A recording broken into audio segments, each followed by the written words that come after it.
Welcome to Updoot Tales I Don't Work Here Lady, where an OP has to deal with an entitled Karen where as long as she gets her dog, doesn't care if you get your dog or what happens to yours. Now, I want to start doing something new on this channel. I want to do shoutouts every week, so if you want a shoutout from me, you can head over to my Twitter and use the hashtag UpdootShoutout, and I'll pick somebody at random to be in the next video. Our first story is by Hendieboi. So one day I was walking home from 7th grade. The school was on the other side of town. So anyway, I was walking by Sonic fast food place and the manager, or M, came up to me and said, M, why are you not inside? Me, sir, I don't work. I get cut off. Manager, don't lie and get the F inside. Me, what? I'm coming back from middle school. Keep in mind that I'm 5'8" and 123 pounds. Manager, come on, let me see your driver's license. Me, I don't have one. I'm a minor. Manager snatches my empty wallet and says, oh, okay. Have a good day. By the way, when my family goes there, we always get free tots for that accident.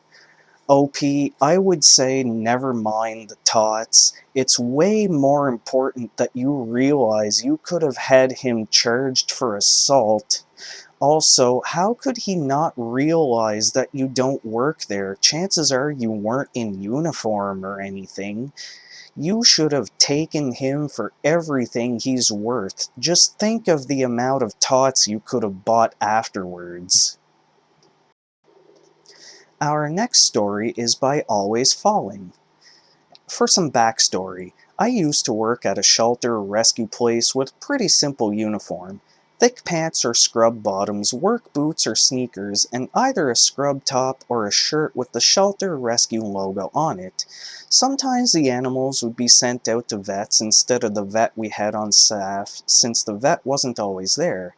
When that happened, a worker would take them and a worker would pick them up after if needed. They would also leave the animal's file to be copied or updated as needed by the vet. Unfortunately, on this day, I was wearing a scrub top, bottoms, and a pair of sneakers. Though the two had a bunch of bleach stains on it. Messy work cleaning up after animals. Now on to the story. So I get a call from my boss. There was some flooding in one of the buildings and she wanted to know if I could pick up one of the dogs at the vet in my town, which was about 30 minutes from my work, before starting my shift. I didn't drive, but my ride said yes, so I said yes. There was just the one receptionist at her desk. I told her who I was there for and she handed me the file and disappeared in back to get the dog, Lucy, not the real name. Then here came the lady. I'm not sure if she'd be a Karen, but she was an obviously well-off lady who looked a bit annoyed. Shiny sunglasses, purses that look pretty pricey, 3-inch heels, and fancy hair. You get it. She's on the phone and marches in. I don't think she even looked at me before she spoke. The cast. Lady, me, and the receptionist. Lady, on the phone. And now I have to do it. To me. First name, last name, here for biscuit. Not real name. Back to the phone. Anyway. Me. Ma'am, I don't like confrontation until it gets bad or someone else is suffering for it. The lady, on the phone. Hold on. To me. Well, what are you waiting for? First name, last name, here for biscuit. Hurry up, I don't have all day. Me, glancing at the door and praying the receptionist returns soon. Ma'am, I'd love to help, but... Lady, then do it. Get me my dang dog. Back to the phone. Anyway, Shelley, not real name, there's just no finding good help. I started stepping back a little, hoping she would be distracted by her call or the receptionist would hurry out.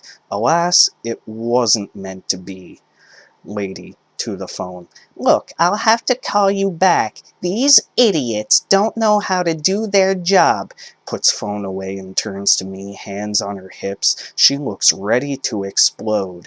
First name, Last name, for biscuit. Get me my dang dog. Me, I don't. Again, I hate confrontation. Lady, you know, biscuit. A purebred white Pomeranian. The most expensive thing you've probably ever touched. She said a few more things, but I was beginning to panic and kind of blanked out a lot. Ugh, you're useless. Thankfully, my savior arrives. The receptionist hands me a baggie of medicine. All right, OP, so here's the medicine. What? Lady, crossing her arms and huffing. Finally, some real help. I have a complaint about your worker. Me. At this point, I looked at the medicine and realized that it wasn't looking good for Lucy, who had many health problems. Look, lady, I don't... Lady, you! As I mentioned before, not a lot gets me going on confrontation, but knowing this sweet dog was so close to death and still had no forever home got me going. Me. Shut up and listen. I don't work here. I'm currently here to pick up a dog who before this had a month to live and based off the medicine has less than a week left. So kindly shut the F up so I can find out what I need to know to get this dog to a foster home for her last days of life. Now what were you saying, receptionist? The lady looked like she didn't know what to say. Finally, she sat down and just kept making loud huffing noises. Receptionist, softly. What was that about? Me. She thought I worked here and wouldn't let me talk. Receptionist. She didn't notice the bleach stains on your pitch black top? Just gotta say, I love this vet's office and their sassy staff. Me. Nope.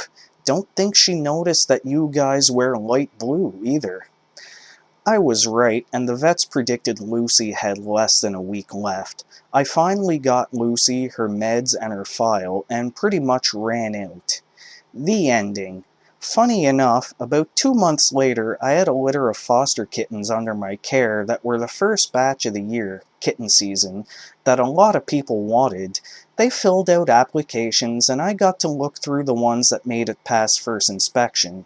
There's at least 3 inspections on application for any animal of ours. Front office, person directly in charge of animal, then the boss. And the lady's name was on there, her dog and vet listed. Thankfully, I found better home in the packet and never saw her again. Heard that her name was in the no adopt section now, though no one I still talk to knows why.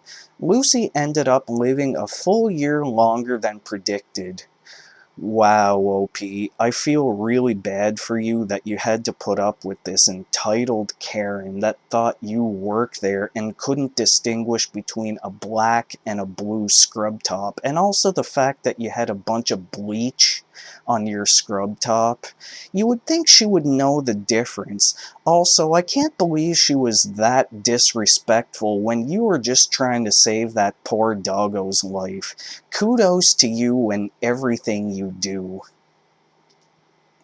That was Updoot Tales I Don't Work Here, Lady, and if you enjoyed this video, make sure to click that thumbs up icon, as that lets YouTube know that you really like my content and that you want to see more of it. You can find links to my social medias below. Also, you can subscribe by clicking the profile picture in the center of the screen, or if you want to super subscribe, you can check out my Patreon. The link will be down below. Also, you can alternatively click on my newest upload by clicking on the box to the right.